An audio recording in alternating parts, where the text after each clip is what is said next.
কলিযুগের most powerful planet রাহুকে নিয়ে কথা বলবো। যদিও রাহুকে আমরা গ্রহের মধ্যে ধরি না, একটা ছায়া গ্রহতে ধরি। রাহু কেতু কিন্তু উভয়ই ছায়া গ্রহ, তবে এদের যে কাজকর্ম তা কিন্তু গ্রহের থেকে কিছু কম নয়। এদের ইম্পর্টেন্ট রোল রয়েছে আমাদের লাইফে অবশ্যই। আজকে আমরা আলোচনা করবো রাহুকে নিয়ে, কলিযুগটা রাহুর। তাই কিন্তু এখানে এই সময় প্রচুর বেশি আমরা যেটা দেখতে পাই, মানুষ সবসময় স্মোক করছে। স্মোকিংকে কিন্তু আমরা রাহুর কারকতার মধ্যেই রাখি, যে খুব বেশি যারা স্মোকার হয়, স্মোক করে, তাদের মধ্যে রাহুর কোয়ালিটি অ্যাক্টিভ থাকে। এবং রাহু কিন্তু প্রচুর টাকা পয়সা দেয়।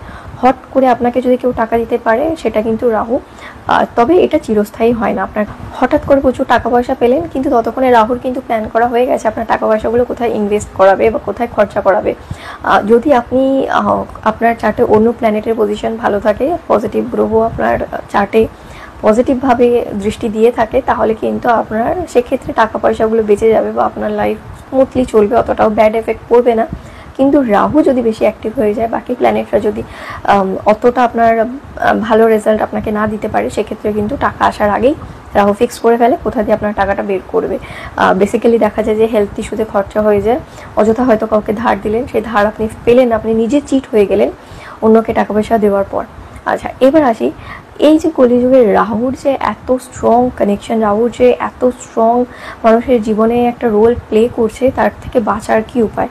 যদি আপনারা দেখছেন যে আপনারা টাকা আনার আগেই বেরিয়ে যাওয়ার মতো পরিস্থিতি হয়ে যায়, প্রত্যেকবার আর্নিং করছেন কিন্তু চোখে দেখতে পাচ্ছেন না, বেরিয়ে চলে যাচ্ছে, বা বাড়িতে কারো না কারো হেলথ ইস্যু লেগেই রয়েছে, অযথা কোনো না কোনো প্রবলেমে টাকা বেরিয়ে যাচ্ছে, সেক্ষেত্রে কিন্তু মাথায় রাখবেন যে আপনার রাহু আপনাকে খারাপ রেজাল্ট দিচ্ছে। এক্ষেত্রে আপনাকে যেগুলো করতে হবে, আপনার ওয়াশরুম একদম নিট অ্যান্ড ক্লিন রাখতে হবে, নোংরা করা চলবে না। তার সাথে বিছানায় বসে যে খাবার খাওয়ার অভ্যাস রয়েছে, বা নোংরা এঁঠো বাসনপত্র ছড়িয়ে ছিটিয়ে রাখার অভ্যাস, জিনিসপত্র অর্গানাইজ না করে রাখার অভ্যাস যদি আপনাদের থেকে থাকে, সেগুলো কিন্তু আপনাকে বাদ দিতে হবে। কারণ যত এগুলো করবেন তত কিন্তু রাহুর নেগেটিভ রেজাল্টটা পাবেন, পজিটিভটা কিন্তু পাবেন না। এবং রিলেশনশিপেও কিন্তু প্রচুর আপ ডাউন দেয় রাহু, যদি সেখানে রিলেশনশিপের প্ল্যানেটের সাথে কানেক্ট হয়ে যায়। এবার আসি, আমি দুটো মেইন ভগবানের কথা আপনাদের সাথে আলোচনা করব, যাদের আপনারা আরাধনা করতে পারেন, পুজো করতে পারেন।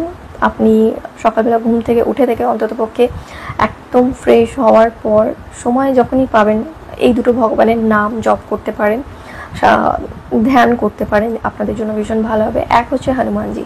কলিযুগে রাহুর নেগেটিভ রেজাল্ট থেকে যদি কেউ বাঁচাতে পারে, এক নম্বরে হনুমানজি। পঞ্চমুখী হনুমানের আপনারা মন্ত্র শুনতে পারেন, পুজো করতে পারেন মন্দিরে গিয়ে, অথবা আপনারা হনুমানজির মন্দিরে গিয়ে কিন্তু যে সিঁদুর, অরেঞ্জ কালারের যে সিঁদুরটা হনুমানজিকে দেওয়া হয়, আপনারা সেটা দিতে পারেন, লাড্ডু দিন। এবং তার সাথে সাথে আপনারা কিন্তু শিবের পুজো করুন। এই দুটো ভগবান কিন্তু খুব ভালোভাবে রাহুর নেগেটিভিটিকে ক্লিয়ার করতে এবং পজিটিভ রেজাল্ট দেওয়াতে হেল্প করতে পারে। এবং আমার জিনিস চাই দেখেই আমি শুধু পুজো করব, এটা মাথায় রাখবেন না। ঈশ্বরের কাছে যান, ঈশ্বরের কাছে প্রার্থনা করুন, ঈশ্বরের যেটা প্রয়োজন আপনি সেটা তাকে দিন, ভগবানকে ভালোবেসে ডাকুন, দেখবেন আপনাকে সমস্ত প্রবলেমের থেকে বের করবে। তবে হ্যাঁ, ভগবান আমাকে শুধু তুমি দাও দাও, আমি এটা চাই, আমি এটা চাই, ওর ওটা হয়ে যাচ্ছে, আমার কেন হচ্ছে না, এগুলো নিয়ে গেলে হয়তো ভগবান অতটা খুশি হয় না। হয়তো কোনো কোনো সময় থাকতে না পেরে ভক্তের মনোবাঞ্ছা পূরণ করে দেয়, কিন্তু সেটা কিন্তু সাময়িক হয়। ভালো থাকবেন, ভালো লাগলে লাইক শেয়ার কমেন্ট করতে কিন্তু একদম ভুলবেন না। নেক্সট ভিডিওতে আরও অনেক কিছু জানাবো।